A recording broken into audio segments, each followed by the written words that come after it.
Bien, amigos, nos place recibir para compartir el cafecito de hoy en nuestro espacio estelar a Francisco Álvarez, reconocido jurista por todos ustedes, ¿verdad? Y ustedes dirán, pero estuvo la semana pasada. Bueno, pues va a estar toda la semana. ¿Por qué? Porque está en marcha el proceso Odebrecht y necesitamos tener con nosotros a una persona que conoce, que conoce el derecho, que conoce las leyes, para que nos ayude a analizar lo que vaya pasando. Así que aquí tendremos los miércoles a Pancho Álvarez. Y muchas gracias por aceptar. Gracias a ustedes por la invitación y por ayudarme a hacer mi trabajo. Y yo quisiera comenzar aclarando, porque alguien en un programa de radio donde estuve estaba señalando que quién me está pagando por lo que estoy haciendo. Juzgan por su condición. Entonces... no hacen nada si no les pagan. Bueno, pero es importante aclarar, ¿no? Yo creo que cada quien tiene que aclarar cuál es su posición. Todo el mundo sabe que yo trabajo en Participación Ciudadana. Participación Ciudadana hace meses que informó que iba a tener un observatorio del caso Odebrecht. Y eso es lo que justifica no solamente que yo venga aquí a hablar de derechos, sino que también venga a hablar de los hechos.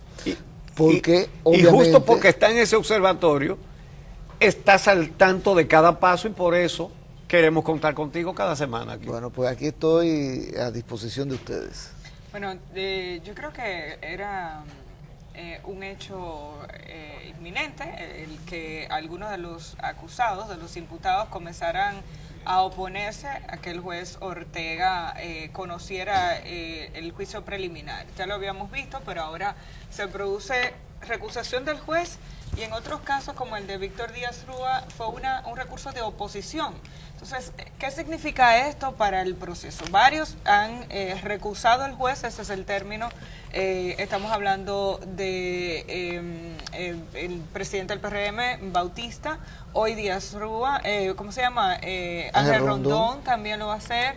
Y en el caso de Díaz Rúa, por ejemplo, fue el recurso de oposición. ¿Qué significa esto para el proceso y si hay una diferencia entre la recusación y la oposición? Bueno, son tres figuras que hay que realmente explicar. La inhibición es una, la recusación es otra, ambas han sido interpuestas contra el magistrado Ortega Polanco, y un recurso de oposición, como tú bien señalas, a la decisión que tomó el presidente de la Junta del Tribunal de la Suprema Corte, Mariano Germán, de designar a Ortega Polanco. En primer lugar, pues, ese recurso de oposición lo que pretende es que el magistrado Mariano Germán retracte su decisión de designar a pues el magistrado Ortega Polanco, pura y simplemente. Y lo puede decidir, sí, que retracte su decisión, que cambie su decisión y designe a otra persona. Ahora, en el plano ya de la inhibición y de la recusación, la inhibición es un tema personal del juez. No está basado en una causal establecida en el código, sino es un tema personal. Imagínate que a mi hermana, pues yo siendo juez, a mi hermana, uno de los imputados le financió una operación, porque son amigos de la infancia, y yo lo sé. Y obviamente yo tengo un agradecimiento a esa persona que ayudó a mi hermana. Entonces yo como juez tengo que examinarme para saber si tengo la independencia y si puedo ser imparcial a pesar de ese hecho. Entonces puede ser que yo diga, yo le tengo un agradecimiento tan grande a esta persona que yo no voy a poder ser imparcial. Entonces me inhibo. Nadie me lo está pidiendo, o pudieran pedírselo, pero me inhibo. Es un tema personal, distinto a la recusación, donde hay en el Código Procesal Penal unas causales. Y cuando se dan una de esas causales, el juez tiene que separarse del proceso. Y es un derecho de los imputados recusar al juez. Por ejemplo, una de las causales es haber participado en el proceso en una etapa anterior. Entonces, el procurador dice que son tácticas dilatorias de los abogados defensores de los imputados, pero ¿de quién es la táctica dilatoria? Cuando el presidente de la Suprema Corte, Mariano Germán, nombra a Ortega Polanco, otra vez, él sabe de derecho, él sabe que eso es recusable, entonces ¿de quién es la táctica dilatoria?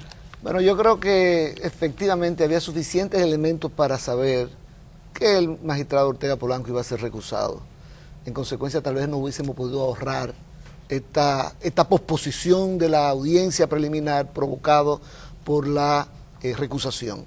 Ahora, es importante, yo conseguí el informe del magistrado Ortega Polanco elevando al Pleno de la Suprema Corte de Justicia su recusación. Vamos a ver qué dice. Y aquí hay un tema interesante. El magistrado Ortega Polanco dice que en sus respectivas demandas, con los documentos y argumentos complementarios, los imputados Conrad Pitaluga Arseno y Porfirio Andrés Bautista García cuestionan aspectos que atañen a una controversia de naturaleza técnico-jurídica, que es la juridicidad o antijuridicidad de que un mismo juez de la instrucción pueda o debe intervenir en diferentes fases de la instrucción previa. Es lo que está diciendo. Puede un juez en la fase preparatoria, que es la fase de investigación, que es la que ya culminó con la presentación de la acusación, puede un juez tomar medidas de coerción, inmovilizar bienes, y luego ese mismo juez puede en la etapa intermedia, que es la de la audiencia preliminar que se va a conocer, también ser el juez de la etapa intermedia. Eso es lo que se está cuestionando el magistrado Ortega Polanco. Y oigan lo que dice, que cuestión esta que no ha sido resuelta en nuestra jurisprudencia. El magistrado está diciendo, ese punto de conflicto de si puede o no puede, no se ha decidido, no hay un precedente que uno pueda seguir, no hay una interpretación jurisprudencial de ese texto legal, y por lo tanto, ¿qué hace el magistrado? Lo eleva al Pleno para que sea el Pleno que decida. Sea el Pleno, lo dice aquí, para que la Honorable Suprema Corte de Justicia sea la que juzgue, pondere y decida dicha recusación y haga la inteligencia jurisprudencial que corresponda. Es decir, siente el precedente con respecto a esto. Sí. Entonces, ahora hay que esperar. Bueno, todavía el magistrado... Él no se ha inhibido, él aplazó la audiencia, ¿no? Miren, un detalle curioso es que lo que ocurre normalmente es que el juez rechaza la recusación. Entonces tiene como quiera que elevar esa decisión para ser revisada. Cuando es jurisdicción ordinaria, la Corte de Apelación, aquí como un juez especial de la Suprema Corte, al Pleno de la Suprema Corte. Eso es lo que debería ocurrir, pero sin embargo, en este informe no hay una decisión del magistrado Ortega Polanco. No se inhibe, no acepta ni la inhibición ni la recusación, sino que dice... Ni la rechaza tampoco. Ni la rechaza, sino que lo deja que el Pleno lo decida. Eso es lo que ha ocurrido, cosa bastante inusual. Lo usual es que el juez rechace la recusación, entonces hay que elevar eso a un tribunal superior. Cuando él dice que no existe una jurisprudencia al respecto, ¿eso significa que se han dado ambas situaciones? Claro que tiene que haberse dado, pero la Suprema, por lo visto, según su investigación, la de él, no ha sentado una interpretación con respecto a ese tema. Exacto, lo que quiero decir es que probablemente en algunos casos el mismo juez de la instrucción ha sido el juez del juicio preliminar. Sí, o sea, que se han dado casos donde lo han rechazado y ha habido casos donde lo han conocido. Sí, en la jurisdicción ordinaria yo conozco de varios casos donde ha ocurrido. Exacto. Pero bueno, fíjense, ustedes dirán, ¿y qué pasa ahora? Exacto. Bueno, Mariano Germán tiene el recurso de oposición que tiene que decidirlo él solo. Aceptándolo. Él solo. Él solo. Sí, porque... pero él prejuzgó ya también cuando nombró. Pero, entonces, pero la oposición, la oposición es precisamente para que el juez que toma una decisión la retracte, la eche para atrás. Ya. Entonces, ese recurso de oposición que se elevó es para que él solo lo decida. Ahora, lo que recusaron al magistrado Ortega Polanco y él envió al Pleno, el Pleno es que debe conocerlo. ¿Y qué dice la ley? Que hay un plazo de 3 días para decidir. Pero ya pasó. Es que aquí los plazos no se cumplen. Pero entonces se están creando situaciones que le van a dar asidero a los imputados para manipular el proceso. Entonces no es muy fácil imaginarse que esos son errores.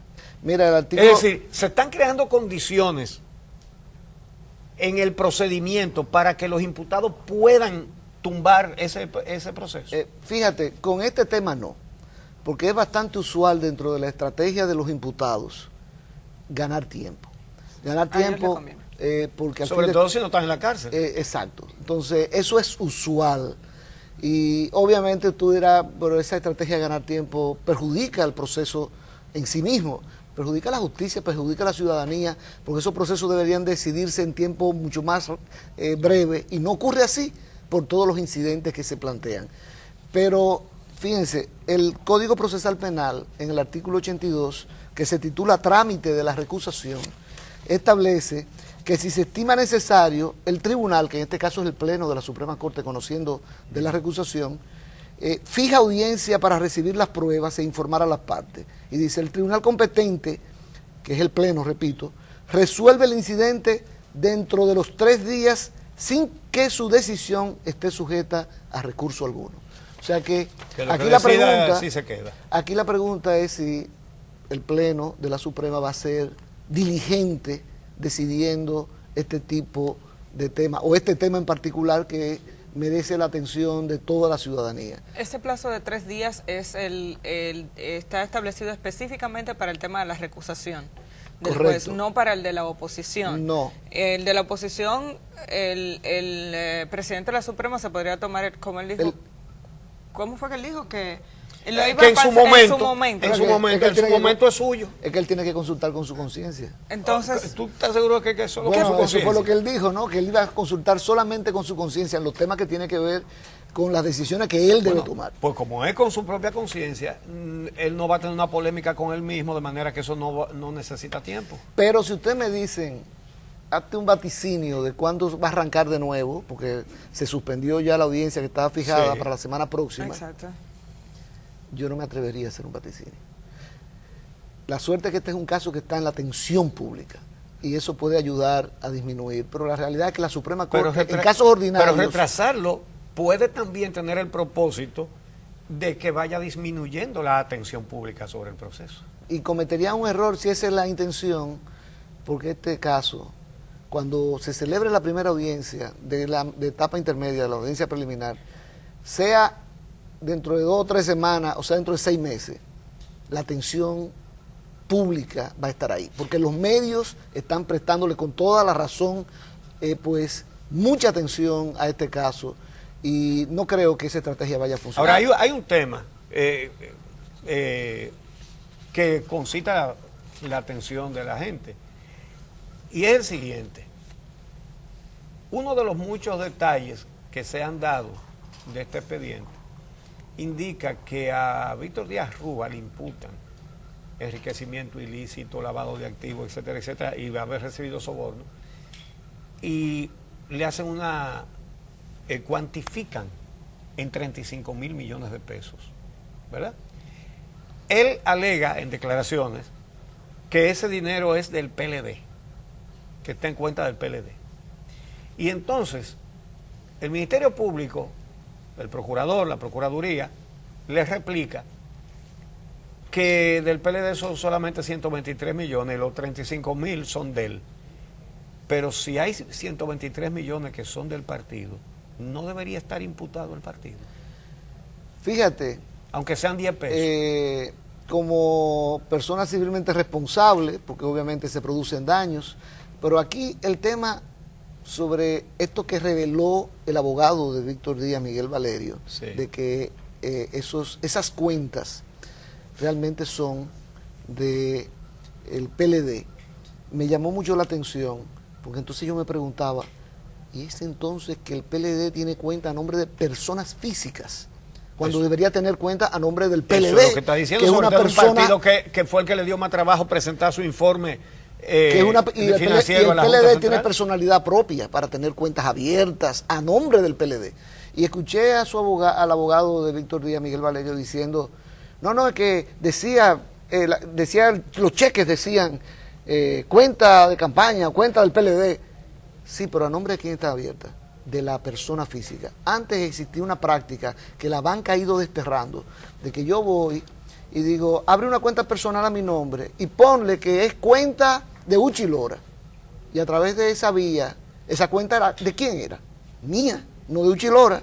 Sí. Yo fui que la abrí, fue mi firma, sí. Pero yo le quería poner un nombre a la cuenta y le dije al banco, pónmele cuenta Uchi Lora, porque yo iba a ir a engañar a la gente diciendo, yo soy el que arreglo los negocios por debajo de la mesa de Uchi Lora. Sí. Tú quieres que en el programa se diga algo, mira.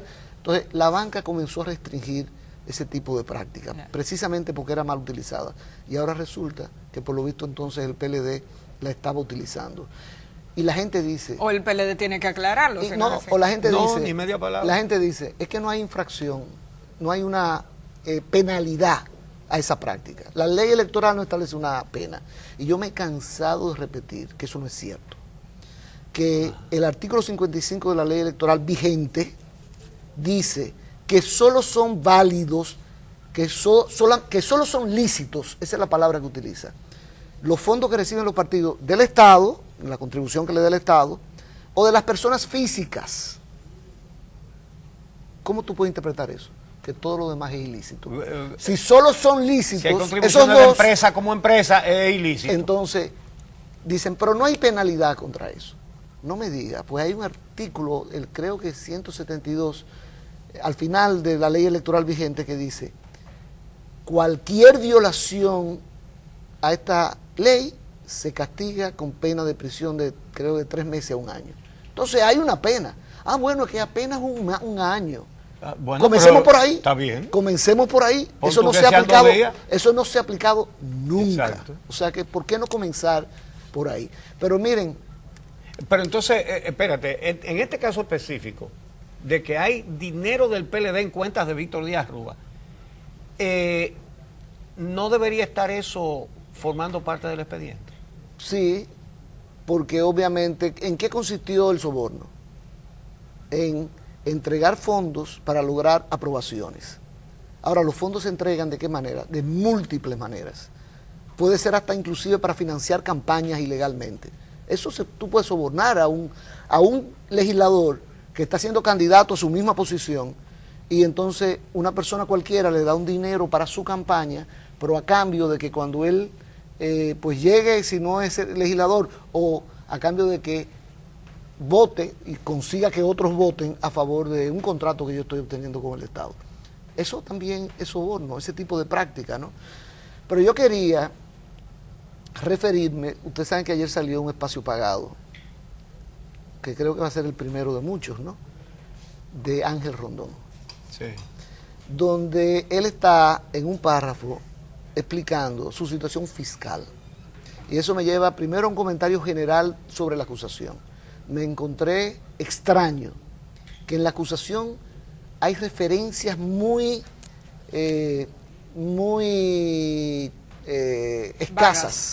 escasas sobre el tema fiscal, sobre la DGII.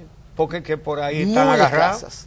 Y entonces me lució extraño que Ángel Rondón esté utilizando el tema fiscal para defenderse.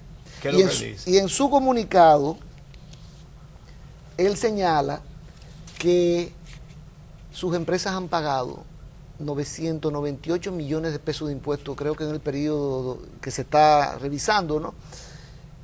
998 millones de pesos de impuestos. Y que tuvieron ingresos sus empresas por 14.000 millones de pesos. Entonces dicen literalmente que entonces no debe extrañar que él pueda transferir fondos por cientos de millones de pesos si él tiene negocios que mueven esas cantidades, si paga impuestos por 998 millones de pesos. Ahora, ¿qué ocurre?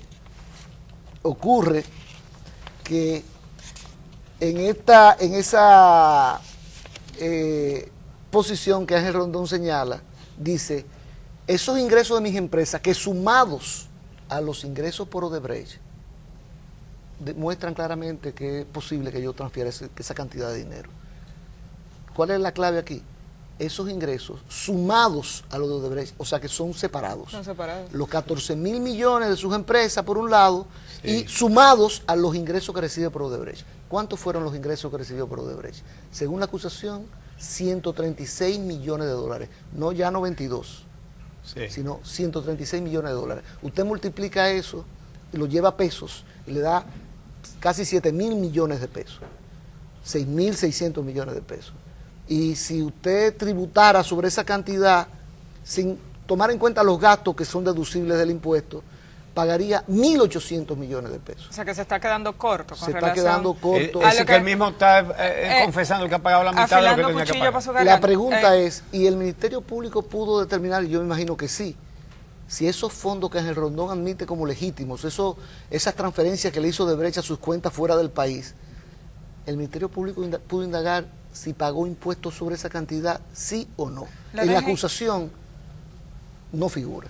Y llama la atención ese tema porque aquí mismo, en este programa, el director de DGI dijo que la cantidad de documentos que estuvieron enviando al Ministerio Público solicitado a raíz de este caso fue inmensa. Creo que incluso tuvieron que enviar un especialista de DGI de manera permanente a trabajar con la comisión de investigación para ayudarle con la interpretación de todos los documentos. Lo decía en una entrevista, sí, que era constante el envío por la demanda tan alta de información por parte del Ministerio Público, razón por la cual nos chocó que desde la semana pasada dijeras que la acusación tiene poca información relacionada con los impuestos, o es que ellos están muy bien en el pago de impuestos. Bueno, ahí está el tema. Eso es un tema que no conoce la ciudadanía, que debió estar en la acusación para enterarnos de cuál es la situación fiscal de esas personas imputadas, pero repito, aparece muy vagamente.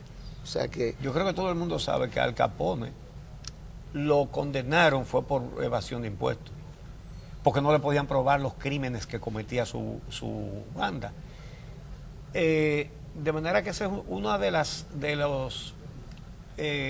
cosas de las cuales se puede sujetar la justicia para condenar a un forajido. Entonces, es evidente que esa es una de las varias cosas como que están ausentes de ese expediente. Hay un tema que también me preocupa. Entre los testigos hay 3 brasileños, pero hay uno muy conocido ya, Marcelo Hofke, porque fue el que enviaron de Odebrecht cuando se llevaron ¿cómo se llama? A Joao Santana. A Joao no, al que dirigió Odebrecht en República Dominicana por mucho tiempo. Se llevaron, entonces trajeron a Marcelo Hofke, que no sabía nada, y ese fue el que a partir de ahí dirigió Odebrecht en República Dominicana. Ese está como testigo. Pero los 3 testigos, ninguno son los delatores premiados de Brasil. Ajá. ¿Y qué pasó? Que por lo visto se pretende introducir la prueba de lo que declararon en Brasil los delatores premiados a través de los interrogatorios que le hicieron en Brasil.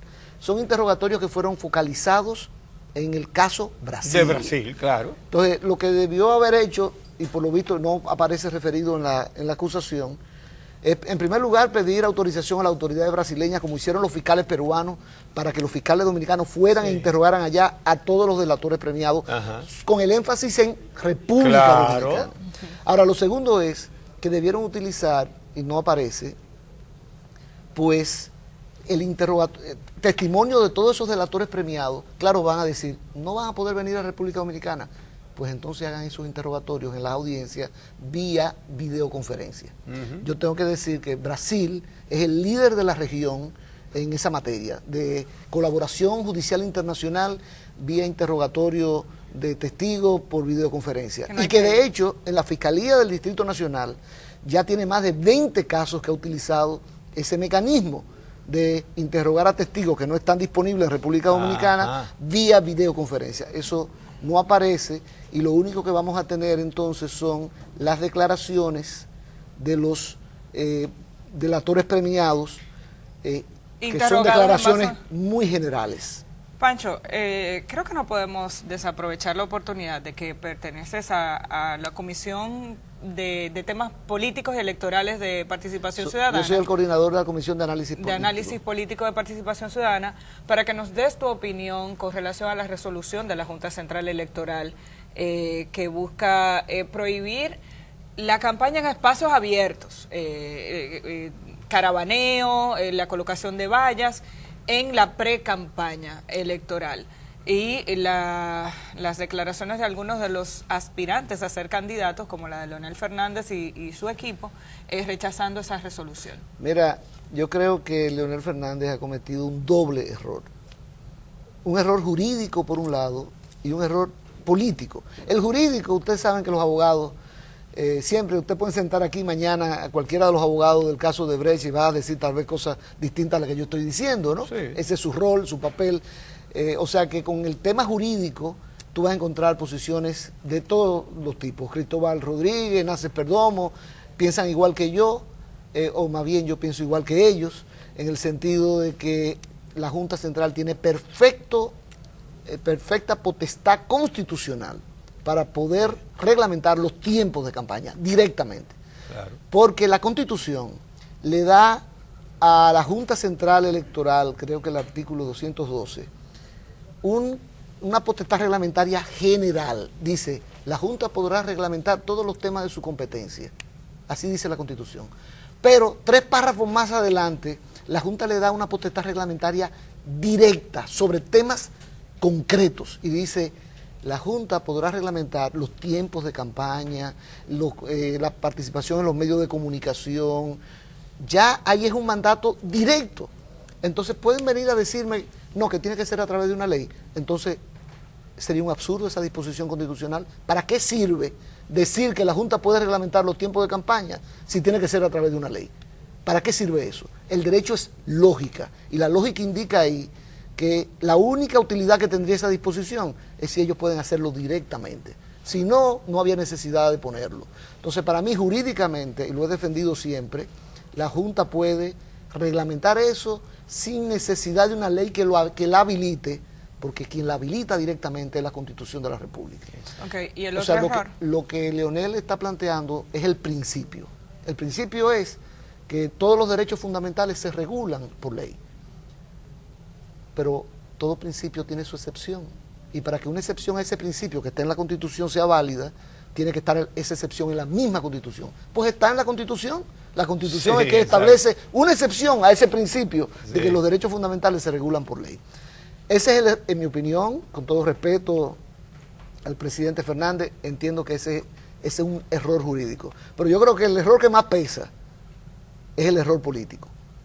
Porque hasta él tuvo que admitir que es un reclamo de la ciudadanía por años, que no vivamos en campaña permanente. De hecho, cuando se aprobó la Constitución en el 2010, se unificaron las elecciones en un mismo año. Recuérdense que antes era cada 2 años.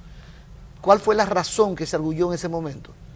Que vivíamos en campaña electoral permanente, que no había paz, no había un periodo de tregua. Entonces se modificó para unificarla, para que las elecciones estuviesen todas en el mismo año, para evitar la campaña electoral permanente. Entonces, el presidente Fernández tiene razón ahí, cuando dice, es un reclamo de toda la ciudadanía. Entonces, él va en contra de ese reclamo. Y por eso él se está quedando aislado en ese tema del análisis político del tema. Porque todo el mundo la mayoría de la gente está apoyando a la Junta Central Electoral. Comiencen a buscar organizaciones de sociedad civil, partidos políticos, Francisco Domínguez Brito de su mismo partido. Entonces, por eso yo entiendo que él no necesitaba eso, porque entre los precandidatos del Partido de la Liberación Dominicana, el más conocido era él. Y esa campaña es para darse a conocer. Él y Reinaldo, que dice que la Junta tenía que consultar antes de tomar esa decisión. decisión. Y yo creo que sí, que la Junta en el futuro debería, las decisiones que va a reglamentar, llamar a los partidos y consultar. Consultar no significa aceptar lo que diga la mayoría de los partidos. Lo que dice la Junta, porque la Junta tiene la última palabra. Previos, que lo advirtió, había mandado comunicaciones a los partidos, pues mira, y que existen. ¿Tú sabes lo que yo le recomiendo a la Junta? Que hable y se defienda. Y no deje solamente que lo defendamos desde la sociedad civil, porque los partidos comienzan a decir algo y la Junta se queda callada. Cada vez que la Junta quiera regular algo, tiene que pedirle permiso a los partidos. Convocar a los partidos y escuchar su opinión. Y tomar después la decisión que entienda pertinente. Yo creo que así se ha manejado siempre y esa es una práctica correcta y debería seguirla. Pues bueno, qué pena que se acabó el tiempo, pero la semana que viene nos vemos otra vez. Aquí nos vemos el miércoles. Aunque yo no voy a estar aquí, pero la cosa sigue. En espíritu. Sí, exactamente. Muchísimas gracias, Pancho Álvarez. Ya ustedes saben, estará con nosotros cada miércoles para darle seguimiento a este caso tan complejo, el caso Odebrecht. Gracias a ustedes por acompañarnos cada día. Nos encontramos mañana.